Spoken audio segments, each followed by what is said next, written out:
Hello and welcome to the Ice Guys. This is the show that takes you into the world of the National Hockey League. Every game, every day, from a betting perspective. With pro sports handicappers, Ian Cameron, Alex B. Smith, and various guests from the world of hockey and sports betting. And now, here's your host, Ian Cameron.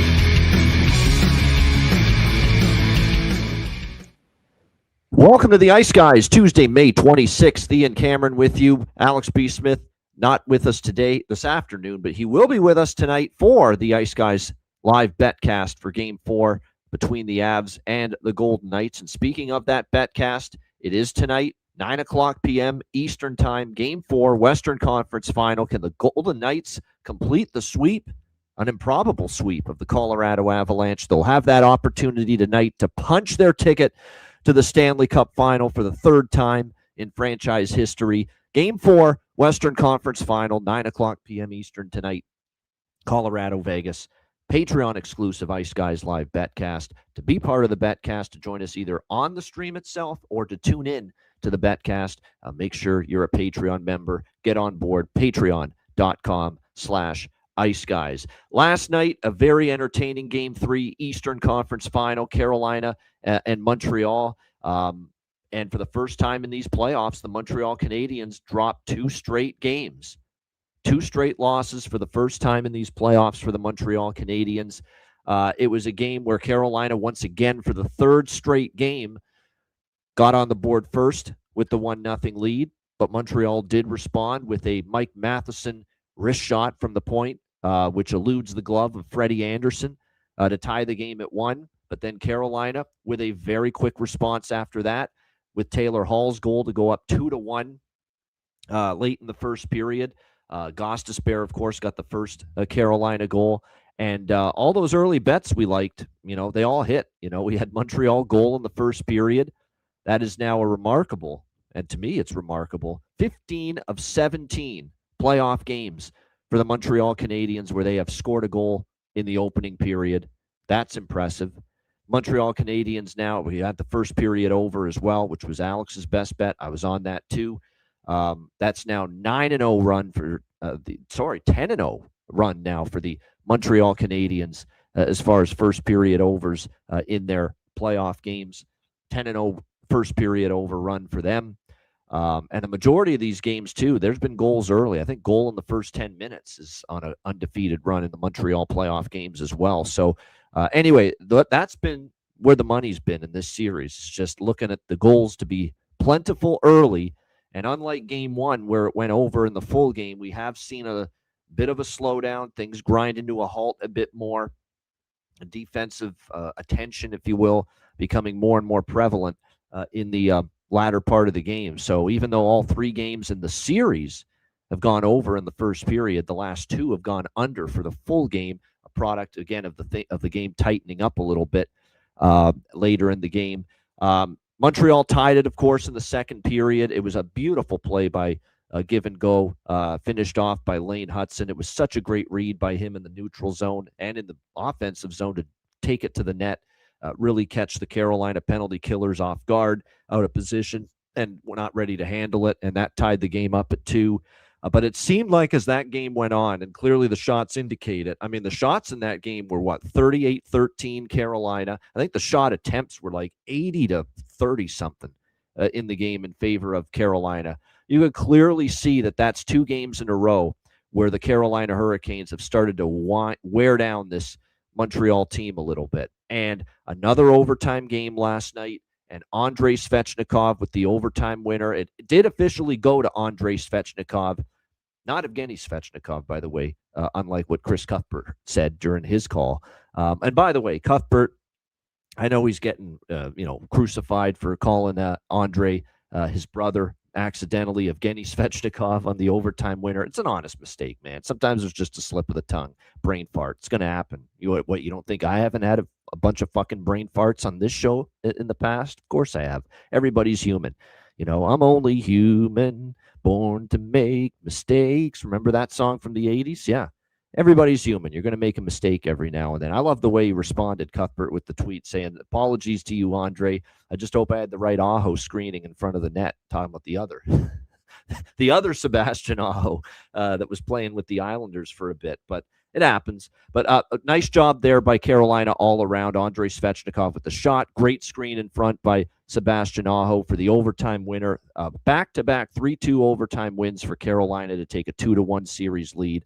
And we have to talk. The biggest takeaway I have from that game is obviously, look, Carolina controlled the flow significantly once again. It was difficult for Montreal to muster up any offense, any zone time, any chances, any shots on goal. And that's going to have to eventually change. We know Carolina is good at, limiting the chances and shots against, but you got to start generating a little bit more than you have. And I think it's getting to Montreal a little bit. Real good observation that I had last night. And he had a great blocked shot, during the game when it was tied, Caden Gooley. And he just had a terrific block shot where I thought Carolina might have scored. I don't think Dobish was going to get to that puck, and Gooley with an incredible block. But Caden Gooley, among others, trying to jump in the play, trying to do a little too much. That's not Caden Gooley's game, doing that kind of stuff. And he got in trouble a little bit doing that. And it just shows you how much it's getting in Montreal's head that they're not generating much offensively, power play or 5-on-5, especially 5-on-5. And that you got players that aren't, that's not, Caden Gooley's game is not lugging the puck up the ice and trying to jump into the play and become involved offensively. He's meant to be shut down, stay at home, be in good position, take care of the front of the net in your own zone. So, they're doing things uncharacteristically. I thought it's unfortunate that for Mike Matheson, they lost that game. He played a heck of a game last night. I think almost 30 minutes for Montreal, and he's one of the oldest players on the team as well. I thought you couldn't have asked for much more from Mike Matheson. But one of the bigger takeaways, too, it's another night where Carolina, as far as hits, it just hit everything in sight. They've been accused of not being physical enough in years past, but they are hitting everything in sight. And they understand what what needs to be done in this series. You're playing a team that's played 7-game series twice in a row, 2 straight 7-game series. They've now played multiple overtime games in this series. And there is no doubt fatigue and the gas tank is really starting to wane for the Montreal Canadiens. The fatigue factor is going up and the gas tank is going down for this Montreal team. You can clearly see it. They look like they're just in both of these games that went to overtime, hanging on, just hoping Dobish makes one more save, and hopefully we can pounce on a mistake and end up cashing in and scoring the winning goal on it. And it's a product, I think, of them being a little bit physically and mentally worn down. They've played a shit ton of hockey in these playoffs. And more importantly, they've played way more hockey than their opponent, the Carolina Hurricanes. And this is now where you see the benefit of the 12 days off for the Carolina Hurricanes. The fact that they have really worn down the Montreal Canadiens a little bit. And unfortunately, it's every other day for the rest of this series. So I don't know where Montreal is going to get a refuel, if you will. I don't know where they're going to be able to go to the gas station and top it up and put more gas in the tank. That's the issue right now with Montreal, and that's what they're going to have to overcome if they're going to have a chance to win this series. The series is not over yet, but you definitely cannot like the way it is trending if you're the Montreal Canadiens. You got to love the way it is trending if you're the Carolina Hurricanes. There's no question. And another big key element that I think was very important to notice with last night's game between the Canes and the Habs, Lane Hutson, this poor fucking kid, and I don't want to make him sound like he's, not receiving treatment from Carolina that other players aren't from Montreal, but this kid is being absolutely targeted every single shift he's out on the ice. When Lane Hutson's out on the ice, Carolina is going after him. They know he's one of the most gifted offensive players, certainly from the blue line for Montreal. And they are absolutely wearing him out. They are hitting him. They are cross-checking him. They are slashing him. They are elbowing him in the face, which, by the way, was kind of stunning it wasn't called, in overtime, which led, by the way, to a turnover in the neutral zone from Lane Hutson, which then led to Andrei Svechnikov's game-winning goal in overtime. And they actually did a great job on the broadcast. I think it was the Sportsnet broadcast, of highlighting William Carrier just leveling Lane Hudson in the corner in overtime with a big elbow. I think it was not an elbow, might have been the shoulder, but it was a hit to the head area with either the elbow or shoulder. And then moments after that, Lane Hudson's carrying the puck up the ice, and I don't know what he was looking at, but it was an awful turnover right to the Carolina player. And then seconds later, it's in the back of the net with Svechnikov's goal in overtime. Like I said, they are absolutely going after Hudson every shift, man. And I make sure I've got my eyes locked in on Hudson because I noticed this in game 2, and I mentioned it after game 2. And I was watching for it last night as well. He is getting absolutely bludgeoned every time he's out there.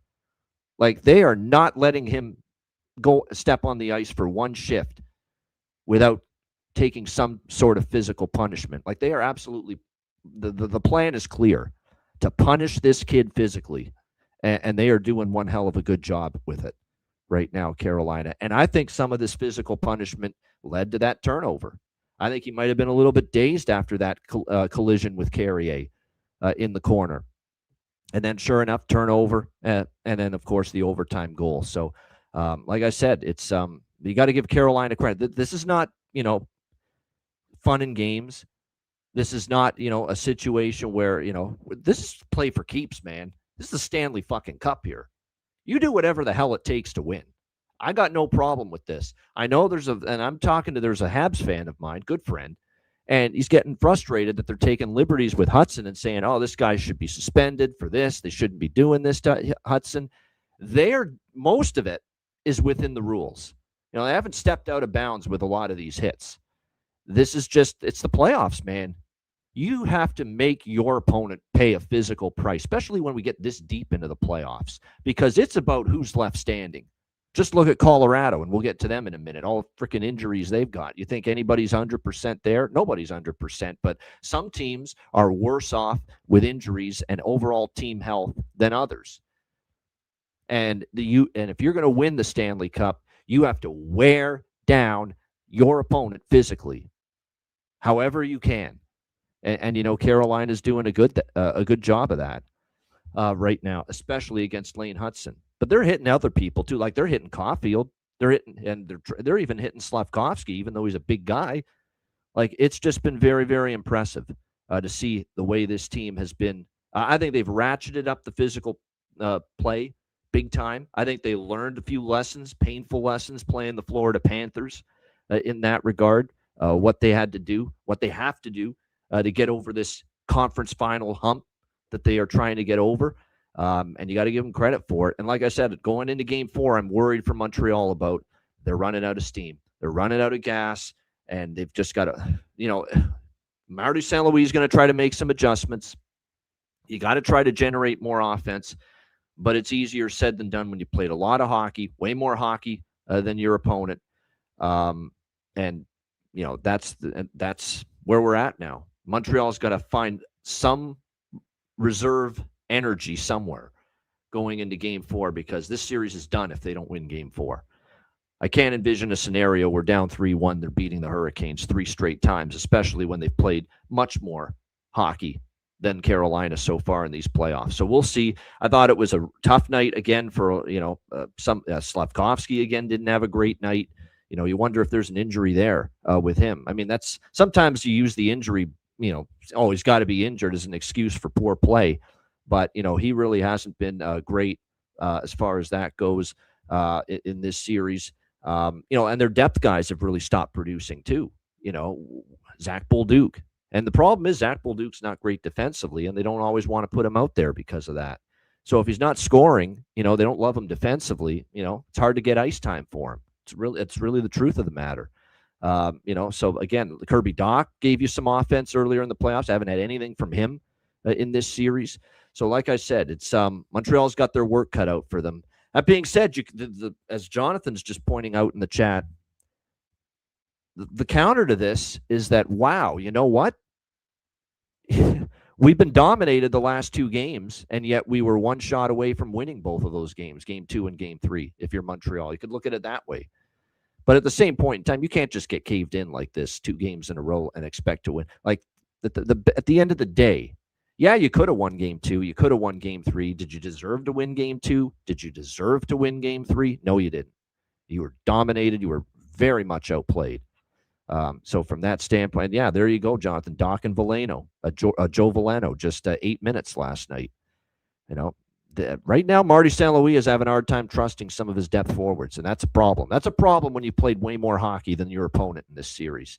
You can't roll 4 lines. You got issues. Carolina can do that. Look at Carolina. 4 lines. Rob Brindamore has no problem running out any of his 4 lines for regular shifts, especially in the third period later in the game. He has no issue whatsoever.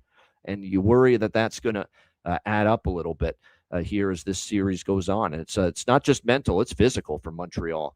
And that's what they're going to have to battle through here in Game 4 and beyond. Feel bad for Dobish. Dobish was outstanding. Again, Dobish is why they had a chance to win that game last night. But like I said, it just somehow it's not easy because this is the way Carolina plays. They shut you down. But eventually at some point you've got to be able to generate more and score more goals. So it'll be fascinating to see how Montreal can try to do that in Game 4 when that series resumes on Wednesday night. All right, let's turn our attention to Game 4, Western Conference Final tonight. Colorado Avalanche, Vegas Golden Knights. Is this the end for the Colorado Avalanche as the Vegas Golden Knights look to finish off a rather stunning 4-game sweep? Because not many predicted it would have been a sweep. There's not many that predicted Vegas would win the series, let alone win in a sweep. But here we are with a chance for Vegas to win 4 straight and move on to the Stanley Cup final for the 3rd time in franchise history. We got about even money here, minus 110 on both sides. 6 the total. Vegas leading the series 3-0. I hate to be someone that's not really giving the Colorado Avalanche, a team of their pedigree, their stature, the kind of regular season they've had, President's Trophy winners. It's kind of hard to see. It's kind of hard for me to say, wow, this team is done. They're finished. But I'm afraid they are. I'm afraid they are because I just don't know how freaking healthy this team is. They have suffered tons of attrition throughout this series. They finished Game 3 with that stunning loss where they're up 3-0 and they lose 5-3. They give up 5 unanswered goals after such a great start. And yes, they did get Cale Makar back, but he ain't 100%. You could see that in Game 3. And then they lose Val Nichushkin for the last half of the game. And then we saw the knee injury to Nathan MacKinnon. He's doing everything in his power to finish that game, but he shouldn't have been out there and really wouldn't be out there if it was a regular season game. And you could tell he was not right at all. Those 2 guys banged up. I saw earlier today Ross Colton, a couple others, Brent Burns on the blue line. They didn't participate in the optional skate this morning in Vegas before this game. So you just got to wonder, how healthy is this team? They look like they're running on fumes right now. Now, the latest we've heard regarding who's in and who's out is that Nathan MacKinnon is going to play, and I'm not that shocked by that. He's not going to be anywhere close to 100% Nathan MacKinnon, but this is Game 4. You're facing elimination, and Jared Bednar is not going to tell that guy, you can't play, sit down, you're hurt. Not Nathan MacKinnon's not going to listen to that nonsense. He's going to do everything in his power to play in a game like this, facing elimination, season on the line, and he's doing it apparently. So can't say I'm all that shocked that Nathan MacKinnon's playing. How effective will he be? That's a completely different story. That is for sure. Also, big news for Colorado is it's not really big news because I figured it was going to happen. And look, I've often criticized Jared Bednar for taking Wedgwood out and putting Blackwood in. I think he made a poor decision doing it before.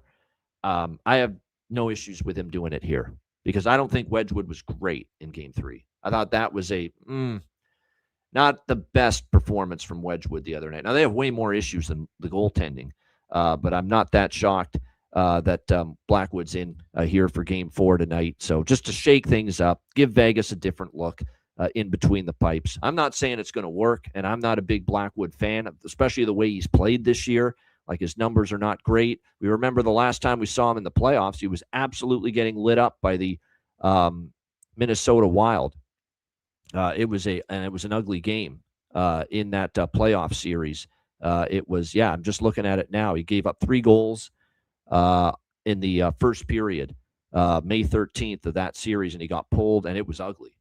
They were down 3-0 in that first period, and he did not play well. So, and he hasn't been in net since then. He's not an upgrade from Wedgwood. You could say, hey, Wedgwood was not great in game 3, and I understand that, but I don't think it's an upgrade going to Blackwood. And right now the concerns are more than goaltending. It's that Vegas has found a way for their best players to make an impact. Marner's killing you. Eichel has been good. Brett Ouden, you can't stop him. Dorofeyev's made his mark on this series. Barbashev, they've all made an impact in this series for Vegas offensively. This Colorado defense has been an absolute disappointment in this series. All of them have been a disappointment. Sam Malinsky's been a train wreck to me. He's been among the most disappointing of all those Avs blue liners in this series. Brent Burns has struggled the last couple games. I'm not going to crucify him. He's at the tail end of his career, for crying out loud. And he's never been a great defensive defenseman, never, for this Colorado in his career. He just hasn't. So I'm not going to, has he struggled, Brent Burns? Yes. But Sam Malinsky's been awful to me. He's not hitting the net ever with any of his shots from the point. He got absolutely schooled defensively. What ended up being the game-winning goal by Tomas Hertl in Game 3 the other night. So yeah, Sam Malinsky been disappointing in my mind. I like Manson's been good. I think Devon Taves hasn't been that special in this series. Taves and Malinsky are the two guys that have really had to pick up the slack, especially in the first 2 games of the series without Cale Makar, and they haven't done it. They just haven't. They haven't been good enough. That's all there is to it. I don't mind Manson's game. He hasn't been a problem. Kulak's going to play a simple game. Not really going to criticize much of what he's done, but Malinsky, Taves, and Burns have had some issues. Those are the 3 that stand out to me. Meanwhile, you compare the performance of the Colorado defense to Vegas, and who's not playing well on the blue line for Vegas? Braden McNabb, playing well. Shea Theodore, fantastic. Noah Hannafin, superb. Rasmus Anderson, pretty damn good. Dylan Coughlin, you don't think he's playing well? John Tortorella can't stop talking about how important he's been to the Vegas defense. Caden Korzak has even been, he's their 6th defenseman. He's played pretty steady on the blue line for the Vegas Golden Knights. So, like I said, it's oh my goodness. Did he really say that? Jonathan's got a great quote from Bednar apparently regarding Nathan McKinnon playing tonight. Apparently he said, quote, "It's better than anything else we can put on the ice, in my opinion." Holy shit. You don't think much of your team, do you? Or the rest of the forward allotment, do you? With a statement like that. I don't know, man. It looks like it's done for call. It looks curtains. The body language stinks. I hated what Bednar said after Game 3, saying it's as low a point as you could possibly be in. That doesn't sound like enthusiasm. You were supposed to have an uplifting quote in a game like that, saying it's not over yet. We got to take it one game at a time. We just got to get ready, play the next game. It's terrible. It's Perlo's under. Yes, Perlo. Terrible energy in Colorado. It's a defeatist attitude, it sounds like. It sounds like they know it's over. They feel it. They're talking like it. Yes, it definitely feels that way. So how can I look any other way but Vegas tonight? How can I do that with everything I'm seeing, everything I'm hearing? Blackwood, I have no confidence in. So I'm going to go Vegas money line split with team total. I like the team total more.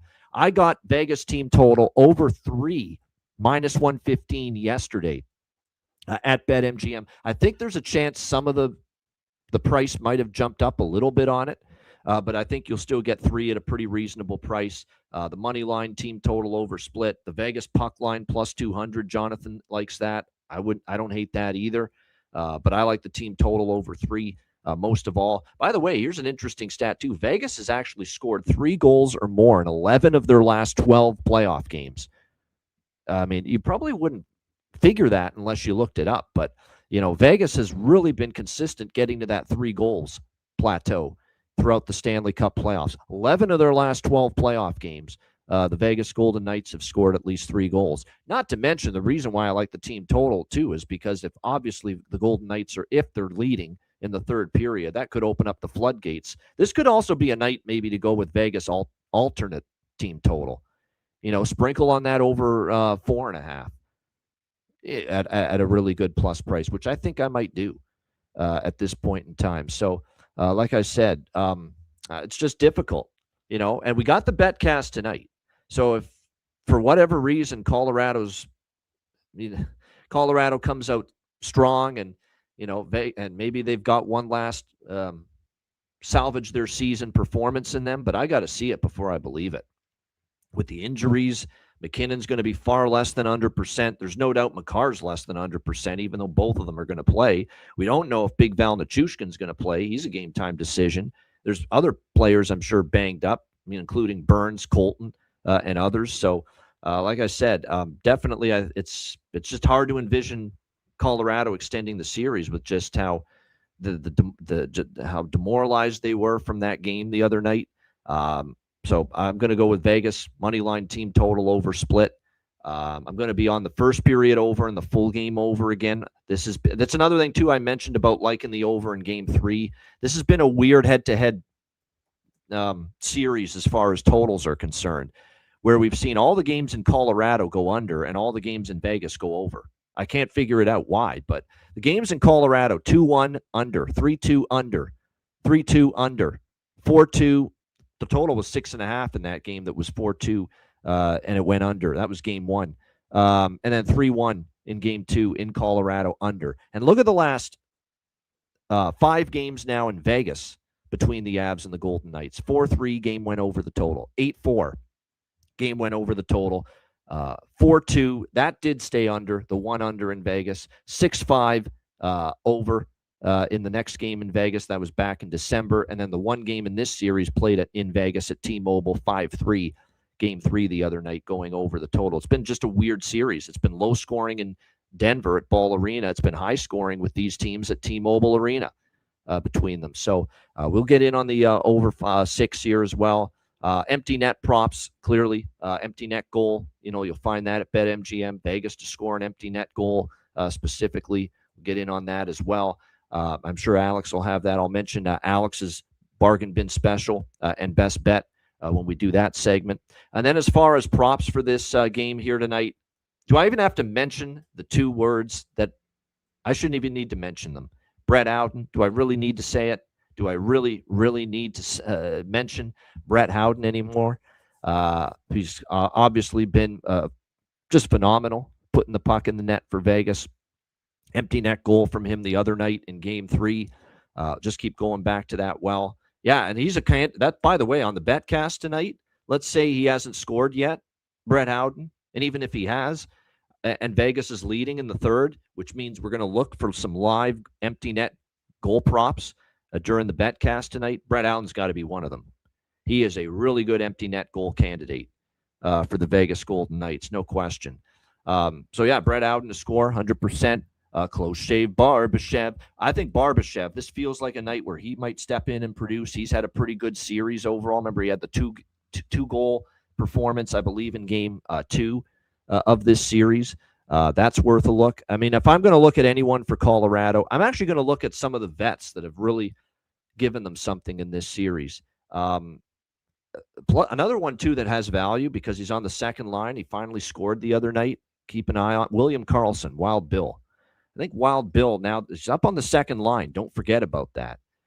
So it wouldn't shock me to see him make an impact. I mean, crazy as it is to say, Tomas Hertl's feeling it. Remember, he almost went 30 games without scoring a goal earlier this season. And he now has points in 4 of the last 5 games for the Vegas Golden Knights. And he scored in 2 of the last 5 games. But for Colorado, Nazem Kadri, he has been someone that's been able to make an impact for them, and obviously the captain, Gabe Landeskog, as well. Landeskog has points in 7 of the last 10 games for the Avs. Let me see what else here. He obviously scored last game for Colorado. He's someone in a spot like this. You would certainly expect him to make an impact with the team's season on the line, trying to avoid the sweep. And by the way, shots on goal props, Brent Burns has gone over 1.5 shots in 5 straight games. Gabe Landeskog, I just talked about how the goal, the assist, and the point props are worth a look. He's gone over 2.5 shots on goal in 4 straight games for the Avs. Devon Taves has gone over 1.5 shots on goal for the Avs in all 3 games in this series as well. We have Carlson for the Vegas Golden Knights, who's gone over 1.5 shots on goal in back-to-back games. And Sam Malinsky has actually gone over 1.5 shots on goal in back-to-back games, although he's also missed the net a lot. You know, he could probably have more shots on goal in this series. Yeah, that's the problem, Titan CT. Lehkonen, you'd like to think in a game like this, you're facing elimination, trying to avoid the sweep. You want to bet props on Lehkonen, Marty Necas, Brock Nelson, but they're not doing anything. They are ice cold. They look like they have legitimately lost confidence and swagger offensively. All 3 of them. But especially, above all else from that trio, Brock Nelson. He can't buy a goal right now. He actually hit the post, I believe, in Game 3 in the last game, and he just cannot buy a goal right now for the Colorado Avalanche. So it's been tough, and I know when they dealt for him, you know, they were expecting him to be someone that would make an impact here in the playoffs. We just haven't seen it. Mark Stone, by the way, 3-game point streak. He got a point, obviously, and it was a goal specifically in his return to the lineup for Vegas in Game 3. So that's something to point out. And his point prop's only -125, -130. Very, very reasonable for a Mark Stone point here in this one. And then you're right, blocked shots. And I know our friend of the show, Ryan, who's been on the show a few times, has been really doing well with blocked shot parlays. But Josh Manson, 3 straight games over blocked shots. Noah Hannafin, 2 straight games over 1.5 blocked shots. And then in the saves prop, you know, if it ain't broke, don't fix it, right? It's been 5 straight games, including all 3 games so far here in the Western Conference Final, where Carter Hart has gone over his saves prop. And his saves prop tonight is 28.5. I mean, if it ain't broke, don't fix it. Colorado's got to throw everything, including the kitchen sink, toward Carter Hart tonight, trying to avoid a sweep. So, again, 5-0 run with the over saves prop for Carter Hart for the Vegas Golden Knights. So that's probably something worth putting on your card as well. All right, shout out to everyone in the chat. Hit the like button. We appreciate it very much. Reminder, Betcast tonight. We are looking forward to it. 9 p.m. Eastern. Western Conference Final, Game 4. Will it be the end for the Colorado Avalanche, and will the Vegas Golden Knights get a sweep and get to the Stanley Cup Final for the 3rd time in franchise history? Or can the Colorado Avalanche, even with the injury situation, somehow find a way to win and extend the series back to Denver for Game 5? We'll find out together tonight on the Patreon exclusive Ice Guys Live Betcast for Game 4, the Western Conference Final, Colorado-Vegas, 9:00 p.m. Eastern Time tonight. Make sure you join us. And to join us on the Betcast, you must be a Patreon member. Make sure you get on board, $10 per month, patreon.com/iceguys. Goalie charts, totals charts, daily betting card, sides, totals, player props posted each and every day on the Patreon page. My Dub Club subscription discount is still available. If you haven't used it yet, you can still get in on that. $50 off, so it drops the 1-month all sports subscription with the Dub Club platform from $75 a month down to $25 a month with that $50 off discount. So make sure you get on board with that if you're interested in NBA, MLB, CFL coming up next week, one of my specialties. And I am going to have World Cup soccer bets and picks. Now, I caution everybody with my World Cup soccer picks that I'll be posting on all my subscription platforms. Yes, I'll be mixing in some of my own novice soccer opinion, but a lot of that will be based on, you know, kicking around thoughts and opinions that a lot of good soccer betting contacts of mine have with the World Cup. But I will have World Cup picks. I know the last time there was a World Cup, I didn't provide any picks, but the difference is this World Cup, I'm actually going to be watching a lot more of it because it's in Canada, U.S., and Mexico. Those 3 countries are hosting it. So, you know, the games are going to be all, you know, late morning, afternoon, and night. So we can watch all the games. That's in our time zone, essentially. So that helps a lot, too. So we will have World Cup soccer part of the mix as well. And it will also be part of the mix on the Patreon page. We will have daily betting cards for picks all the other sports, excluding NHL, on non-NHL game days moving forward starting June 1st. So if you want to keep your Patreon membership going during the NHL offseason, you will get those plays in the other sports throughout the summer months daily at the Patreon page. So again, $10 per month. Your membership goes a long way to supporting the show and keeping it going long term. $10 per month. Get on board for the Betcast tonight and beyond. Patreon.com/Ice Guys. Oh yeah, WizardSportsPicks.com. Check out the website. NHL playoffs, NBA playoffs, CFL starting for me next week. Still number one on the website in the NHL this season. It's been a great NHL season. The YouTube channel for Wizard Sports Picks, lots of content daily now as well. So check it out, wizardsportspicks.com, and check out the Ice Guys store. Get your gear and your merch over at iceguys.myspreadshop.com. All right, bargain bin special of the night and best bets coming up right after we hear from our great Ice Guys sponsors.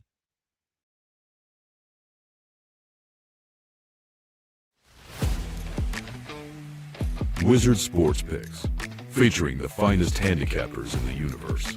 Sharp insights, trusted picks, and relentless results. We strive to help you become consistent winners. This is Wizard Sports Picks.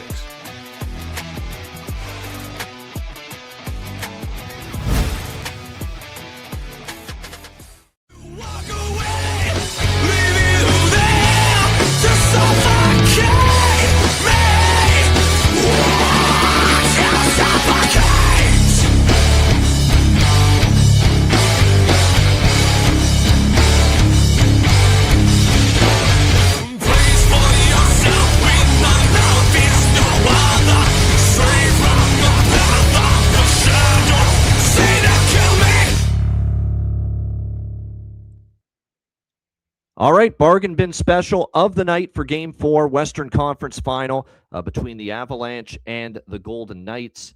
When you look at hold on, I'm just beg your pardon while we're just trying to bring up Alex's here before we get to mine. There we go. All right, here we go with Alex B. Smith for bargain bin special of the night. He's going down the board, but then again, this guy scored in Game 3, part of that big comeback for the Vegas Golden Knights. In Game 3, Keegan Colasar, plus 850 for Alex B. Smith with his bargain bin special of the night. Keegan Colasar, that big body presence that he has been delivering for the Vegas Golden Knights on that fourth line with Nick Dowd and Cole Smith. Keegan Colasar for Alex B. Smith with his bargain bin special of the night for Vegas. Keegan Colasar, plus 850. I've got two as usual, one for Vegas, one for Colorado. We'll start with the Colorado bargain bin special of the night. You want to try to buy into one of these struggling players, like a Nelson or a Natchez or a Lehkonen. I don't know if I can do it. I'm going to go with someone that has proven he can chip in and get you a goal in these playoffs. He's one of the vets. He was here the last time they won a Stanley Cup in Colorado. I think he's had a pretty good playoffs overall. Give me Nazem Kadri. His family's going to be there too. I think Sam Kadri, they seem to be there for his dad and the Kadri family, they seem to be there for every playoff game right now. Give me Nazem Kadri for Colorado, plus 310 for him to find the back of the net. So Nazem Kadri, Colorado, plus 310 for my bargain bin special of the night for the Avs. And you know who it is for the Vegas Golden Knights, especially when there's no freaking adjustment in the price whatsoever. You could still get plus 340 on this man to score a goal. I don't know how the hell you can, but you can.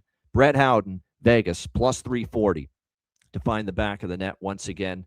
So Nazem Kadri, Colorado, plus 310, and Brett Howden, Vegas, plus 340 for my two bargain bin specials for Game 4 here in the Western Conference Final. All right, best bet for the Western Conference Final. Give me that team total over for the Vegas Golden Knights because I think this series could be over tonight. And 3+ goals in 11 of their last 12 playoff games for the Vegas Golden Knights. And I think we got a good chance to see them eclipse that 3-goal mark here tonight. So Vegas team total over 3, current price minus 118 at BetMGM. That'll be my best bet here for Game 4 of the Western Conference Final for Tuesday night. A shout out to everyone in the chat at the like button. Appreciate it very much. Again, we hope to see many of you tonight on the live betcast. Very much looking forward to that, and very much a night of intrigue. Do the Colorado Avalanche, are they able to dig down deep and find a way to get this series back to Ball Arena for Game 5? It will not be easy, because I don't think they're just battling the Vegas Golden Knights anymore. They're battling their own confidence level, which looks to be shot, and they're battling a ton of attrition, I think, physically on their side right now. So we will see if they can somehow overcome all of that with Blackwood in net, no less, and be able to find a way to extend this series to Game 5, or if the Vegas Golden Knights can finish it off and move on to the Stanley Cup Final. Make sure you're with us tonight, 9:00 p.m. Eastern Time, for the Game 4 Western Conference Final. Live betcast, Avalanche Golden Knights, 9:00 p.m. Eastern tonight, Patreon exclusive. Again, become a Patreon member to be part of the betcast. A reminder, the Ice Guys is live 7 days a week, Monday to Friday, 2 p.m. Eastern, Saturday, Sunday, noon Eastern. If you can't watch the show live, download the Ice Guys podcast in audio form on all major podcast platforms: Google Podcasts, Apple Podcasts, Spotify, Stitcher, iHeartRadio, Amazon Music, and more. Download the Ice Guys podcast when you can't watch the show live. I'm Ian Cameron. Have a great Tuesday night. Enjoy Game 4 of the Western Conference Final, and good luck. And we will see you tonight, 9:00 p.m. Eastern, for the live betcast, Patreon exclusive. And of course, we are also back with you tomorrow on Wednesday at 2 p.m. Eastern for another edition of the Ice Guys.